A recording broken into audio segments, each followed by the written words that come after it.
नमस्कार, crystal clear news में आप सभी का स्वागत है। सुप्रिया श्रीनाथ जो कि कांग्रेस की प्रवक्ता है और एकदम आक्रामक जो उनका जवाब देने का तरीका होता है, स्पष्टता होती है उनकी लैंग्वेज और भाषा, उनकी जो हिंदी भाषा है उसमें अपनों को व्यक्त करने की जो उनकी खास शैली है, उसमें ही उन्होंने आज मध्य प्रदेश में एक प्रेस कॉन्फ्रेंस में देश के सारे ज्वलंत जो भी इशू चल रहे उसके बारे में बात की। उसमें उन्होंने महत्वपूर्ण जो मुद्दा है अंबेडकर अवमानना, दूसरा मुद्दा जो अदानी के बारे में चल रहा है, अदानी के बारे में भी काफी बातें की। जॉर्ज सोरोस पे इनको जब सवाल पूछा गया तो जॉर्ज सोरोस पे भी उन्होंने कड़ा जवाब मीडिया को दिया है।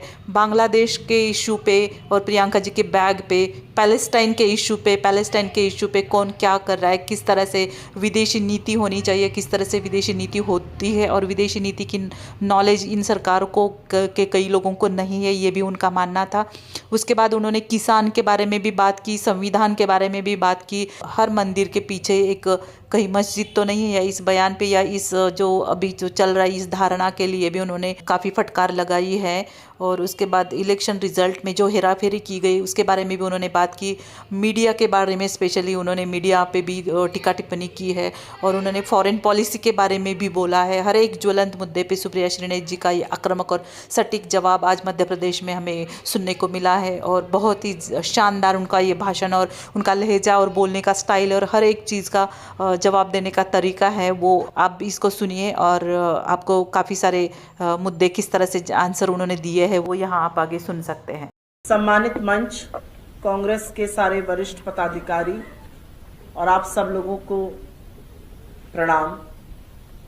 एक अत्यंत गंभीर मुद्दे पर आपके समक्ष ये प्रेस वार्ता करने आई हूं और मुद्दे पर बात करने से पहले मुझे ऐसा लगता है कि इस बात को सुन लेना जरूरी है कि प्रेस वार्ता क्यों की जा रही है, प्रेस वार्ता का आशय क्या है और ऐसा क्या कहा गया जिससे कि इस पूरे देश में आक्रोश और बवाल मचा हुआ है। सदन में 2 दिन संविधान पर चर्चा चल रही थी और उस चर्चा के दौरान सत्ता पक्ष और विपक्ष दोनों ने संविधान पे अपने मत को रखा और उस पर गहन चर्चा हुई, आरोप प्रत्यारोप भी हुए, जो मुझे लगता है कि एक परिपक्व डेमोक्रेसी में, एक परिपक्व लोकतंत्र में जरूरी है। लेकिन चर्चा के दूसरे दिन सोमवार को इस देश के गृह मंत्री अमित शाह जी ने सदन में बोलते बोलते कुछ ऐसा बोल दिया जो कि बाबा साहब अंबेडकर का अपमान है और उसको यह देश किसी कीमत पर नहीं सहेगा। मैं पहले आपको उनका वक्तव्य सुना देती हूं और उसके बाद आगे की चर्चा करूंगी। अगर अभी एक फैशन हो गया है अंबेडकर अंबेडकर अंबेडकर अंबेडकर अंबेडकर अंबेडकर, इतना नाम अगर भगवान का लेते हैं तो 7 जन्मों तक स्वर्ग मिल जाता है। 5 बार अंबेडकर अंबेडकर अंबेडकर बोलकर अमित शाह ने ना सिर्फ बाबा साहब का अपमान किया, ये थोड़ी देर बाद दे दीजिएगा, मैं अपना वक्तव्य बोल दूं फिर बांटिएगा इसको। जीतू भाई रुक जाइए 2 मिनट। ना उन्होंने सिर्फ बाबा साहब का अपमान किया है जो हमारे संविधान के निर्माता हैं, बल्कि इस देश के हर उस व्यक्ति का अपमान किया है जो बराबरी में, सम्मान में यकीन रखता है और सबसे ज्यादा अवमानना उन्होंने इस देश के संविधान की है।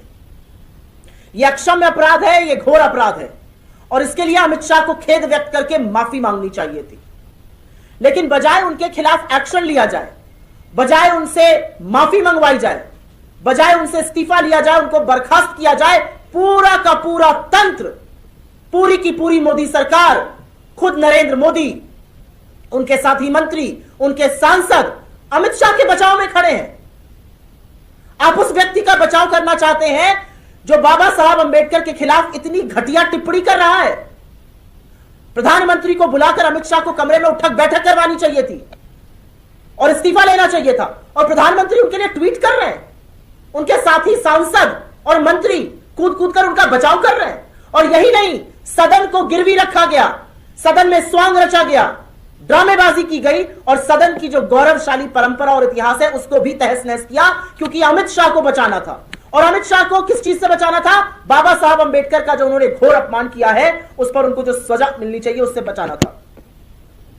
लेकिन अमित शाह ने यह पहली बार नहीं कहा है, बीजेपी ने यह पहली बार नहीं कहा है। यह सारी कवायद असल में संविधान विरोधी सोच से, दलित विरोधी सोच से, एक संप्रदाय विरोधी सोच से उभरती है। और मैं ये जरूर बोलना चाहती हूं, कुछ लोग पूछते हैं ये जरूरी मुद्दा क्यों है? यह जरूरी मुद्दा इसलिए है क्योंकि बाबा साहब भीमराव अंबेडकर इस देश में समता के, सामाजिक न्याय के ध्वजवाहक हैं। वो इस संविधान के निर्माता हैं जिसने इस देश में सबको बराबरी दी है। वो संविधान इसलिए जरूरी है कि उस संविधान ने औरत हो या आदमी, आप गांव से हो, आप शहर से हो, आप बुजुर्ग हो, आप गरीब हो, आप अमीर हो, आप कौन सी भाषा, कौन सी जाति, कौन से धर्म, कौन से प्रांत से हो, कोई फर्क नहीं पड़ता, आप इस देश में एक बराबर हैं। ये विचार हमारे संविधान से आया है। इस देश का सबसे अमीर और सबसे गरीब आदमी एक बराबर है, यह देन इस संविधान की है। और जब इस संविधान के खिलाफ कुछ कहा जाएगा तो जरूर आवाजें उठेंगी। यह संविधान है जो हमें, आपको, हर व्यक्ति को एक बराबर मानता है। यह मनुस्मृति नहीं है जो औरत और आदमी में भाषा के आधार पर, जन्म के आधार पर, लिंग के आधार पर, वर्ण के आधार पर जो भेदभाव करती है। यह इस देश का संविधान है। लेकिन यह बाबा साहब की विरोधी सोच या संविधान विरोधी सोच भाजपाइयों के लिए या संघ के लिए कोई नई नहीं है। इनके पुरखों ने लगातार यही काम किया है। फिर वो गुरु गोलवलकर रहे हो या सावरकर रहे हो या इनके सबसे पूजनीय श्यामा प्रसाद मुखर्जी रहे हो या अभी संघ प्रमुख मोहन भागवत रहे हो, मनमोहन वैद्य रहे हो, तमाम इनके संघ के नेता और खुद मोदी जी जो गुजरात के मुख्यमंत्री रहते हुए जिस व्यक्ति ने मंदबुद्धि और दलितों को एक बराबर कहा था, यह इनकी विचारधारा है। क्या कहा था सावरकर ने? कि इस संविधान में कुछ भी भारतीय नहीं है, यह संविधान पर मनुस्मृति की छाप नहीं है। भगवान ने अच्छा किया कि इस पर मनुस्मृति की छाप नहीं है, क्योंकि अगर मनुस्मृति की छाप होती तो औरतों को संपत्ति माना जाता। अगर मनुस्मृति की छाप होती तो जिस वर्ण और जाति में आप पैदा हुए हैं आप ऊंचे और नीचे होते। यह संविधान है जिसने इस देश में दलितों को, वंचितों को, आदिवासियों को, अल्पसंख्यकों को, पिछड़ों को हक दिया, महिलाओं को हक दिया। इस देश के संविधान ने जिस दिन से लागू हुआ महिलाओं को वोट का अधिकार दिया, महिलाओं को हक दिया कि अगर उनकी विवाह में दिक्कत है तो अपना विवाह समाप्त कर सके। वो दासी नहीं है। महिलाओं को हक दिया कि आपको संपत्ति में हिस्सा मिलेगा। इस देश के संविधान ने यह किया। तो मैं शुक्रगुजार हूं इस देश के संविधान निर्माताओं की, आजादी के महानायकों की। जब देश आजाद हुआ तो उन्होंने मनुस्मृति को खारिज करके देश के संविधान को वरीयता दी। और इससे समस्या है बीजेपी वालों को। सावरकर को इसमें भारतीयता नजर नहीं आती। गोलवलकर कहते थे अंबेडकर लिलीपुट है। मोहन भागवत जी ने 2015 और 16 में ऑर्गेनाइजर और अपने तमाम पंचजन्य में बोला आरक्षण की समीक्षा होनी चाहिए। मनमोहन वैद्य का कहना है संविधान बदलने की जरूरत है। रज्जू भैया जो उनके एक अकेले गैर ब्राह्मण प्रमुख हुए, उन्होंने कहा संविधान बदलने की जरूरत है। यह बड़ी पुरानी परंपरा है। संविधान की एक समीक्षा समिति अटल जी के समय में भी बनाई गई थी। अडवाणी जी उसके प्रमुख थे। बवाल मचा, तब उसका कार्यक्षेत्र सीमित किया गया। आपको याद होगा 2024 चुनाव के पहले बीजेपी का हर व्यक्ति खड़ा होकर यही कहता था 400 सीटें आनी है क्योंकि संविधान बदलना है। लेकिन शुक्रगुजार हूं मैं इस देश की और मुझे फक्र है इस देश पर कि देश की जनता ने 240 पर लाकर पटका और भाजपा की नकेल कसी और यह मैसेज दिया कि संविधान सर्वोपरि और अगर संविधान बदलने की कोई बात करेगा तो हम आपको मजबूर कर देंगे, आप बैसाखी की सरकार चलाइएगा।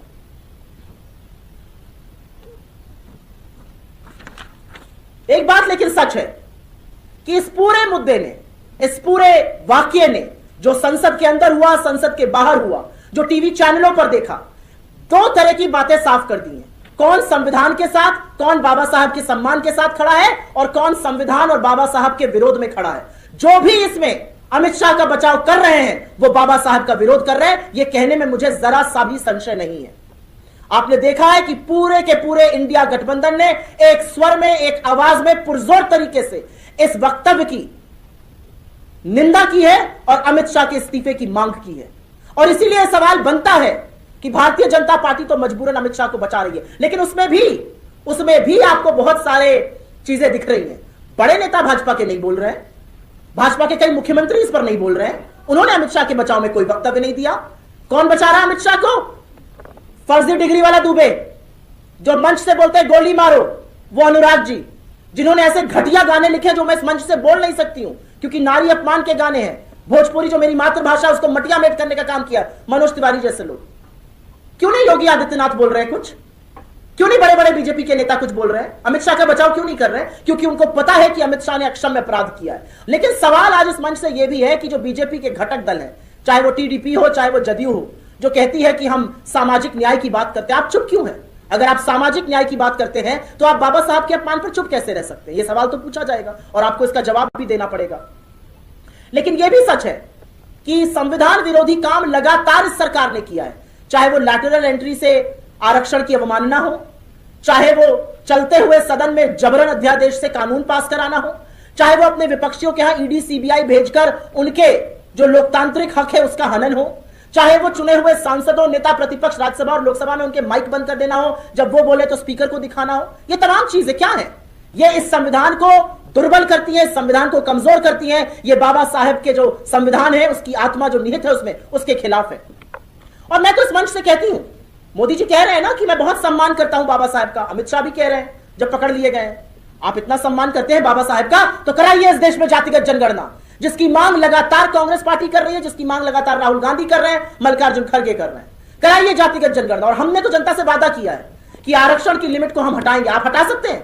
आप जातिगत जनगणना तक नहीं कराते हैं। आपने महिला आरक्षण बिल पास कराया जो 2034 में आएगा कि नहीं आएगा अभी किसी को पता नहीं, क्योंकि अभी तो परिसीमन और अभी तो सेंसस का ही पता नहीं है। उसमें भी आपने पिछड़ी महिलाओं को कोई हक नहीं दिया। तो ये सब करके दिखाइए ना आप। आरोपों से बचने के लिए, और ये मैं थोड़ा सा व्यक्तिगत है मेरे लिए, से जरूर कहना चाहती हूं, मैं सोशल मीडिया और डिजिटल प्लेटफॉर्म्स की अध्यक्ष हूं। आरोपोों से बचने के लिए अमित शाह ने यह जरूर कहा और यह कहकर छुपना चाहा कि मेरे बयान को तोड़ मरोड़ के प्रस्तुत किया गया है।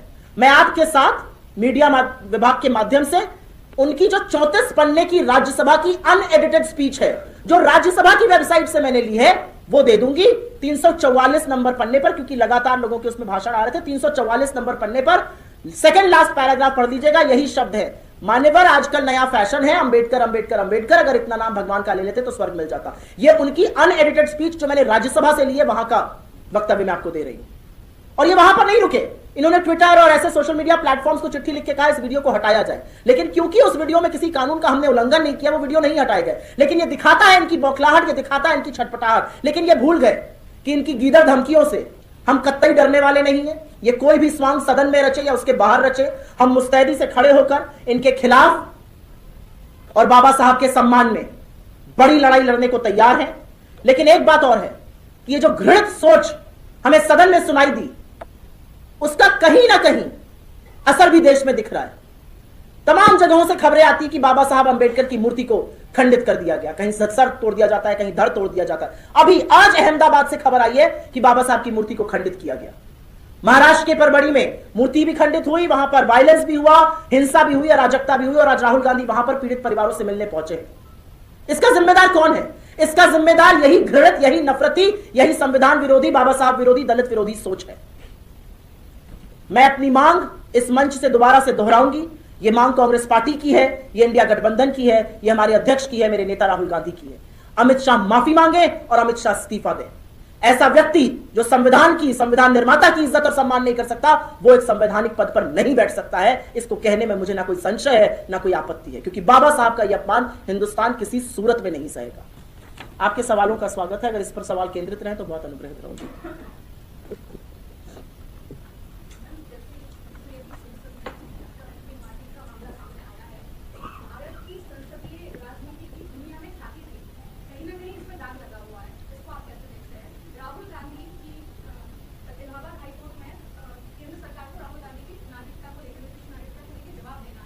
पहले मैं एक सवाल का जवाब दूंगी, फिर मैं उस पर आऊंगी आपके दूसरे सवाल पर। आपने संसद में तथाकथित धक्का मुक्की की बात की। यह शर्म करने वाली बात है। यह इस देश के लोकतंत्र की, इस देश की संसदीय परंपरा की, इस देश की जो संसदीय परंपरा की धमक है दुनिया में, उस पर धब्बा लगाने का काम बीजेपी ने किया है। और मैं आपको इस मंच से फिर से चुनौती देती हूं भाजपा को, स्वांग रचना बंद करो, फर्जी पट्टियां बांधना बंद करो, फर्जी अस्पताल में जाकर आईसीयू की बेड पर लेटना बंद करो। अगर हिम्मत है तो निकालो सीसीटीवी फुटेज और दिखाओ पूरे देश को, और दूध का दूध और पानी का पानी हो जाएगा कि उस दिन संसद में क्या हुआ। हम रोज 10:30 से 11 बजे रोज हम संसद के परिसर में उसी द्वार के बाहर हम रोज अपना प्रोटेस्ट करते थे, रोज विरोध प्रदर्शन करते थे।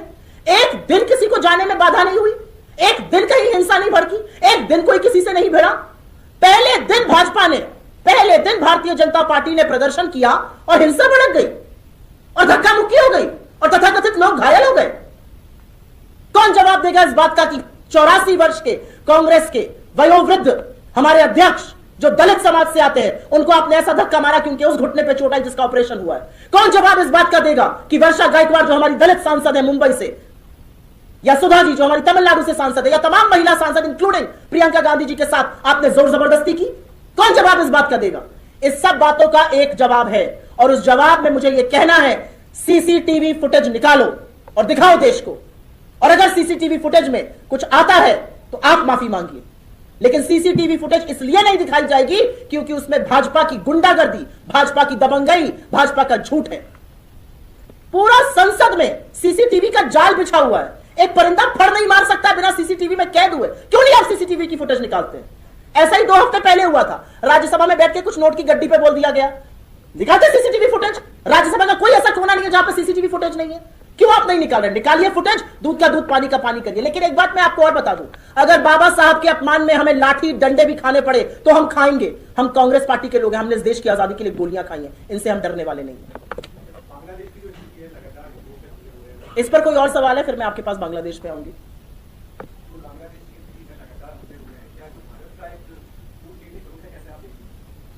भारत की कूटनीति इतनी विफल हो चुकी है कि जो नेबर फर्स्ट पॉलिसी थी, हमारी बांग्लादेश से नहीं बन रही है, हमारी श्रीलंका से नहीं बन रही है, हमारी नेपाल से नहीं बन रही है, चीन और पाकिस्तान से तो खैर हमारे रिश्ते पहले से ही ठीक नहीं है। हमारी बन किससे रही है? भूटान तक से हमने दुश्मनी मोल ले ली है क्योंकि हम चीन की जी हजूरी कर रहे थे। बांग्लादेश में 2200 हमले हुए हैं हिंदुओं और ईसाइयों पर, अल्पसंख्यकों पर। यह डेटा मैं अपने घर से नहीं लेके आई हूं, यह डेटा गृह मंत्री, गृह राज्य मंत्री ने सदन में दिया है। 2200 हमले में बीजेपी की सरकार क्या कर रही है? जब प्रियंका गांधी जी ने उठ के सदन में कहा कि बांग्लादेश में हिंदुओं पर हो रहे आक्रमण पर, ईसाइयों पर हो रहे आक्रमण पर आप कुछ क्यों नहीं करते हैं, तो सरकार का क्या जवाब है? यह उनका मामला है, अल्पसंख्यकों की सुरक्षा वो करेंगे, उस सरकार की जिम्मेदारी है। ऐसे आप पलड़ा झाड़ दीजिएगा। और आप उस इंदिरा गांधी की बात करते हैं जिन्होंने अपने आसपास होते अन्याय के खिलाफ पाकिस्तान के 2 टुकड़े कर दिया और इस विश्व का भूगोल बदल दिया। अरे इंदिरा जी से ही कुछ सीखिए, मुंह खोलिए, चीन का नाम लीजिए, मुंह खोलिए, बांग्लादेश को सबक सिखाइए। बांग्लादेश पर यह सरकार सिर्फ और सिर्फ हिंदुस्तान में, भारत में राजनीति करना चाहती है। इनके भक्त राजनीतिक उबाल रखेंगे, इनके भक्त दिखाएंगे आपको बांग्लादेश में हिंदुओं के साथ क्या हो रहा है। अगर हो रहा है तो आपकी सरकार क्या कर रही है? भारत की इतनी साख है दुनिया में, कई गुना हमारी बांग्लादेश से बड़ी इकोनॉमी है। बांग्लादेश कितनी चीजों पर हमसे निर्भर है। हम चीन को तो लाल आंख दिखा नहीं पाए, आंखें मूंद ली, बांग्लादेश को तो दिखाइए। यह भारत की विफल नीति है, यह नरेंद्र मोदी के बड़बोले बोल है जिसका खामियाजा इस देश को और वहां के हिंदुओं को भुगतना पड़ रहा है। जी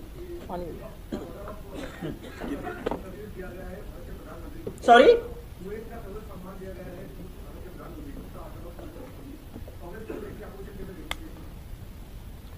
मोदी जी दुनिया के तमाम देश, चाहे वो ग्रीस हो, ब्रिटेन हो, साउथ अफ्रीका हो, नाइजीरिया, पाइजीरिया, कुवैत, कहीं भी जाते हैं सम्मान लेकर आते हैं। बस एक जगह नहीं जाते हैं। आप बताएंगे कहां नहीं जाते हैं? मणिपुर नहीं जाएंगे। क्यों नहीं जाते हैं मोदी जी मणिपुर? मणिपुर में तो जाने का वीजा भी नहीं लगता है। मणिपुर में जाने के लिए पासपोर्ट भी नहीं चाहिए। इस देश का हिस्सा है, इस देश का एक राज्य है, 2 साल से जल रहा है। लड़कियां, महिलाएं, बच्चे आज भी रिलीफ कैंप में 60-65 हजार लोग रह रहे हैं। इस देश के प्रधानमंत्री ने एक बार वहां जाना जरूरी नहीं समझा, एक बार शांति की अपील नहीं की। यह कैसे स्वीकार्य हो सकता है? यह बात कैसे पचाई जाए? यह सवाल उठेगा कि नहीं उठेगा? तो मोदी जी को सम्मान मिले, अच्छी बात है, मैं उनको मुबारकबाद देती हूं। लेकिन उसी मुबारकबाद में मैं उनसे पूछती हूं, मोदी जी मां से मुबारकबाद, मां से मणिपुर कब जाइएगा? कोई और सवाल?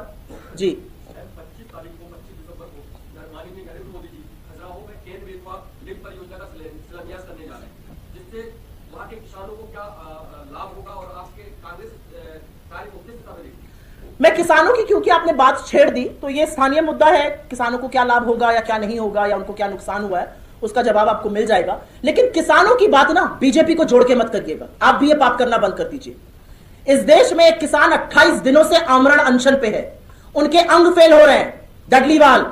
इस सरकार ने उनसे बात करना जरूरी नहीं समझा है। आपके मामा जी जो अब कृषि मंत्री बनकर बैठे हुए हैं देश में, जब इस देश का किसान देश की राष्ट्रीय राजधानी आना चाहता था, उसके रास्ते खुदवाए गए, उन पर आंसू गैस के बम गोले छुड़वाए गए। तो ये किसानों की बात कैसे करेंगे? अरे ये अडानी की सरकार है, ये अडानी के लिए किसानों का दमन करती है, उनके कानून बदलती है, काले कानून लाती है। किसानों से मोदी जी का कोई मतलब नहीं है। मोदी जी का मतलब एक आदमी से है और वो है गौतम अडानी जी। किसानों के हित में बात करती है, क्या आपने बोला, लेकिन अब चुनाव हरियाणा आप हार गए, महाराष्ट्र आप हार गए, तो हार गए, फिर आपने तो क्यों हम अगर हार गए तो हम हित की बात करना छोड़ दें?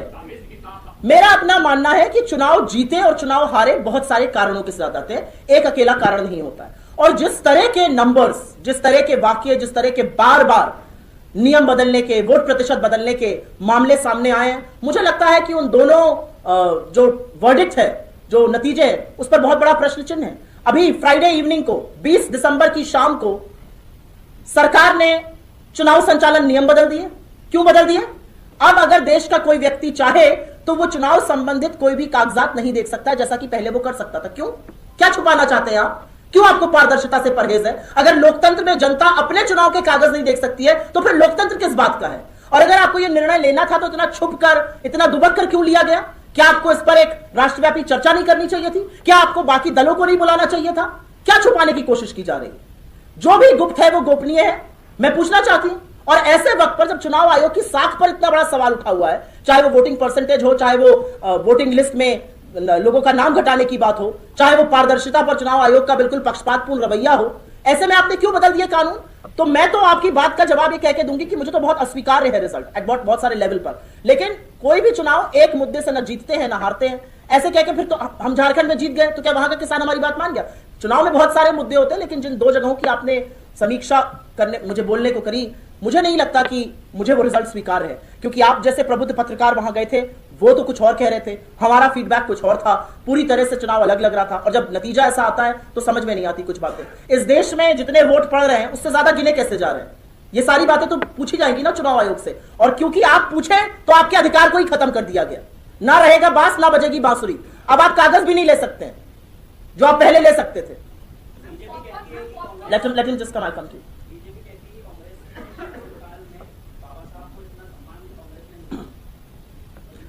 बीजेपी के पुरखों ने, आरएसएस ने, भारतीय जनता पार्टी ने बाबा साहब के पुतले फूके, उनके संविधान की प्रतियां जलाई, उनके गुरु गोलवलकर ने उनको लिलीपुट कहा, सावरकर ने कहा बाबा साहब पत्ते के बराबर नहीं है, अब वो डॉक्टर नहीं भिक्षु बन गए। ये भाषा है इनकी, ये भाषा है इनकी कि बाबा साहब जिसके ध्वजवाहक थे उन दलितों को नरेंद्र मोदी मंदबुद्धि से कंपेयर करते हैं। ये भाषा है इनकी कि अमित शाह उस सदन में खड़े होकर कहते हैं अंबेडकर अंबेडकर अंबेडकर रटने का एक नया फैशन चल निकला है। किस मुंह से बीजेपी बात करती है? बीजेपी की 17 राज्यों में सरकार है। मैं गलत हूं या सही हूं? 17 राज्यों में सरकार है। एक जगह भी दलित मुख्यमंत्री क्यों नहीं है? बीजेपी के कितने दलित अध्यक्ष हुए एक को छोड़कर? बंगारू लक्ष्मण को जो रिश्वत लेते हुए पकड़े गए। संघ के कितने दलित सरसंचालक हुए? एक भी नहीं। दलित तो छोड़ दीजिए, ठाकुर और ब्राह्मण को छोड़कर एक दूसरी जाति का नहीं हुआ। क्यों नहीं हुआ? यह बात करेंगे बाबा साहब के सम्मान की। जो बोला है अमित शाह ने वो अक्षम्य अपराध है। हाथ जोड़कर देश के सामने आकर माफी मांगनी चाहिए और अपने पद से इस्तीफा देना चाहिए। उनका सवाल पहले पूछूंगी फिर आऊंगा।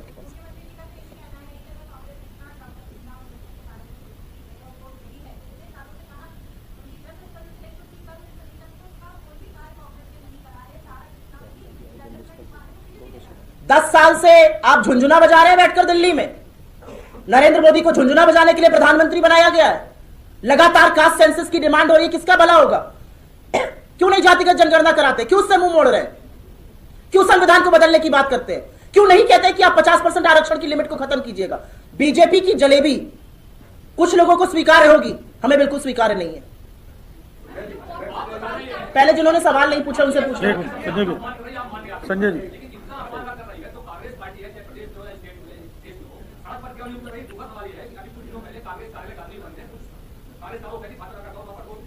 उसका जवाब दिया। मुझे लगता है ये मुद्दे का जवाब दिया गया है।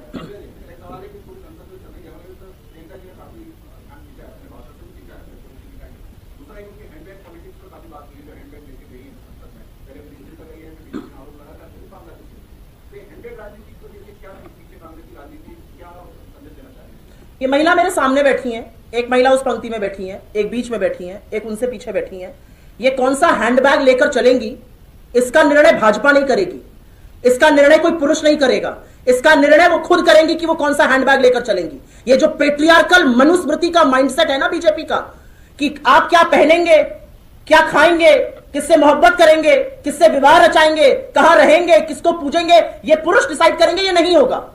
प्रियंका गांधी जी पैलेस्टाइन के इशू पर मुखरता से बोलती हैं और बोलना चाहिए। एक महिला होने के नाते मैं आपसे कह सकती हूं, जो वहां पर छोटे छोटे बच्चों के साथ हुआ वो अपराध है, इट्स अ जेनोसाइड, उसके खिलाफ बोलना चाहिए। और भारतीय सरकार का भी तो यही रुख है, नरेंद्र मोदी का भी तो यह स्टेटमेंट है। क्या भारतीय जनता पार्टी बात करती है? $1.8 मिलियन हम हर साल UNRWA को, जो पैलेस्टाइन रेफ्यूजीज को फंड जाता है, उसको देते थे। 1.8, $2 मिलियन से कम, उसको नरेंद्र मोदी ने बढ़ाकर $5 मिलियन किया। अभी हमने अक्टूबर में, अभी हमने नवंबर में, अगस्त में, जुलाई में पैसा भेजा पैलेस्टाइन। 30-30 मिलियन टन हमने दवाइयां और सामान भेजा राहत का, तब किसी का दिमाग नहीं खराब होता है। भारतीय जनता पार्टी की दिक्कत यह है, और इनके चरण चुंबकों से ज्यादा जो भक्त बने घूमते हैं उनकी दिक्कत यह है, इनको न फॉरेन पॉलिसी का पता है, इनको न भारत का स्टैंड किसी मुद्दे पर पता है, इनको न यह पता है कि हम किसी को कितनी सहायता आर्थिक दे रहे हैं या नहीं दे रहे हैं, हमारा इजराइल और पैलेस्टाइन को लेकर क्या फॉरेन पॉलिसी, इनको कुछ नहीं पता है, इनको सिर्फ विरोध करना है। जिस दिन प्रियंका जी पैलेस्टाइन का बैग लेकर आई थी, उसी दिन 1971 की वॉर का विजय दिवस था, और वहां पर उन्होंने खड़े होकर बांग्लादेशी हिंदुओं का मुद्दा उठाया। तब बीजेपी को क्यों सांस सूख गया? तब बीजेपी क्यों नहीं कहती कि उनके पप्पा वॉर रुकवा देते, बांग्लादेशी हिंदुओं को क्यों नहीं बचा रहे? अगले दिन जब वो बांग्लादेश का लेकर, क्योंकि हमारा सुनियोजित था कि अगले दिन हमारा बांग्लादेश पर था, फिर चुप हो गए। भक्तों से मूर्ख प्रजाति दूसरी कोई नहीं है।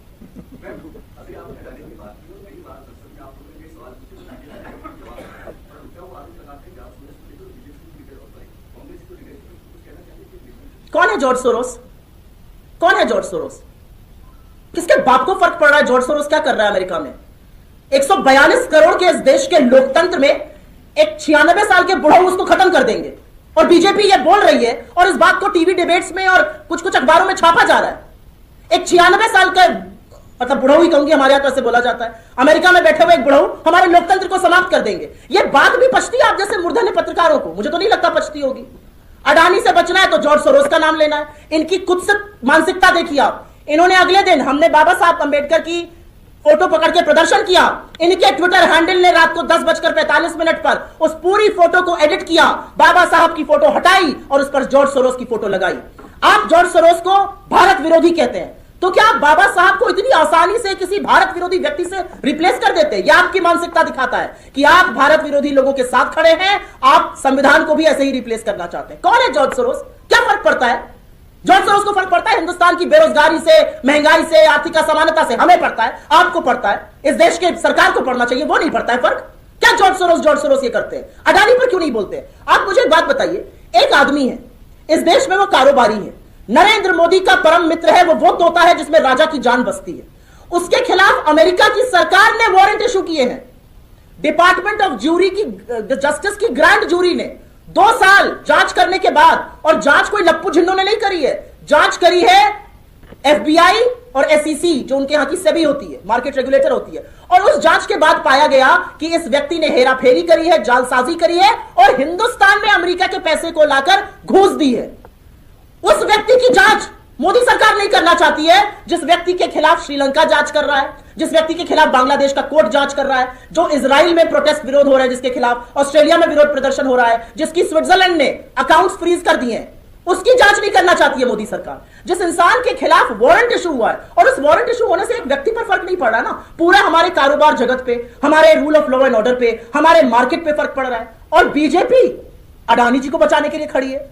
अरे एक जांच तो करिए, आप तो जो जांच करते हैं उनके हाथ बांध देते हैं। सेबी 18 महीने बाद कोर्ट में जाकर कहती है we have drawn a blank, क्योंकि सेबी प्रमुख का अडानी जी से खूब लेना देना है, और वो सारे साक्ष्य सामने आ रहे हैं, सारी मिली भगत है, ये वो पुआ माल है जो सबने मिलकर खाया है, ये असलियत है।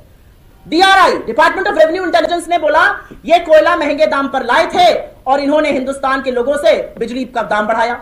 बजाय उसकी जांच करने के DRI के हाथ बांध दिए जाते हैं। फिर मोदी सरकार के लोग कहते हैं ये विदेशी मीडिया की साजिश है। इनको तो खैर साजिश 21 साल की दिशा रवि थी, उसमें भी नजर आती है। विदेशी मीडिया अगर मोदी जी की वंदन कर दे तो वाजिबा, हर आदमी शेयर करेगा उसको, फिर वो मॉर्निंग कंसल्ट हो, वॉशिंगटन पोस्ट हो, द गार्जियन हो, सब शेयर करेंगे। अगर वही विदेशी मीडिया ये बताए कि अडानी के भाई से संबंधित 2 लोग, चांग चुंग ली और शाबान अली ने भारत के मार्केट में जो रेगुलेशन है उसको तोड़ा है, कोयले का दाम बढ़ाया है मिलकर अडानी के साथ, उस पर बिल्कुल चुप रही है। तो ये सुई टपक सन्नाटा इसलिए है क्योंकि जो तोता है उस तोते में राजा की जान है। तो जब राजा की तोते का गला दबाया जा रहा है तो राजा की भी तो टेटुआ दब रहा है।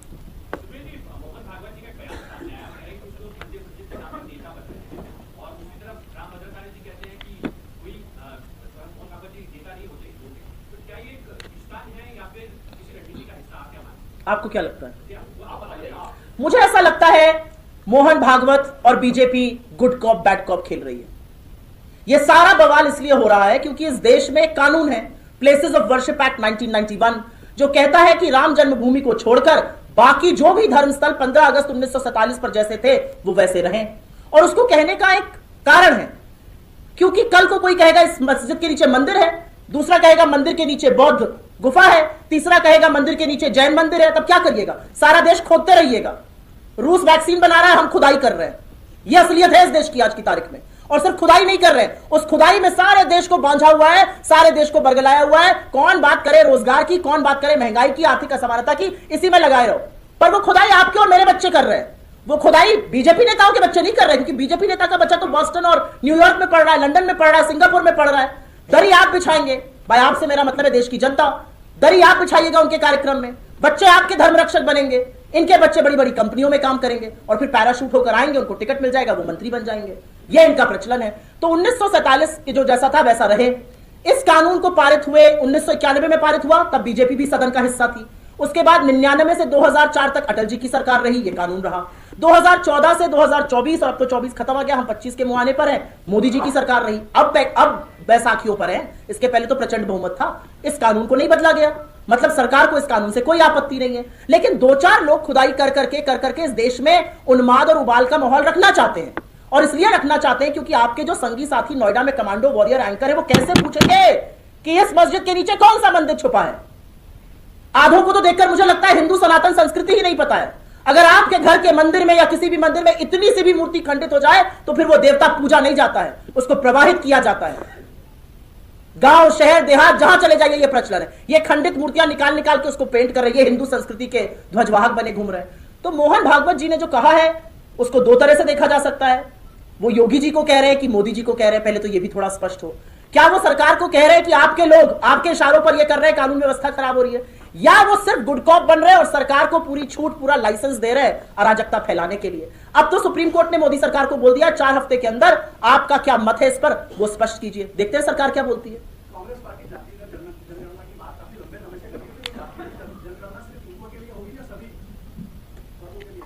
जनगणना किसके लिए होती है? आपने मुझसे सवाल पूछा, आपके सवाल में ही आपका जवाब नहीं थे। जनगणना का मतलब होता है हिंदुस्तान में जितने लोग रह रहे हो, वो हिंदू हो, मुसलमान हो, ईसाई हो, सिख हो, वो किसी प्रांत के हो, किसी भाषा को बोलते हो, किसी जात के हो, उनकी जनगणना होगी। तो ये कैसा सवाल ही कैसा, ये सवाल मैं नहीं समझ पाई। जनगणना तो सबकी होती है। मैंने आपसे जो कहा मुझे लगता है बहुत क्लियर कर दिया मैंने। धन्यवाद बहुत बहुत आप सबका।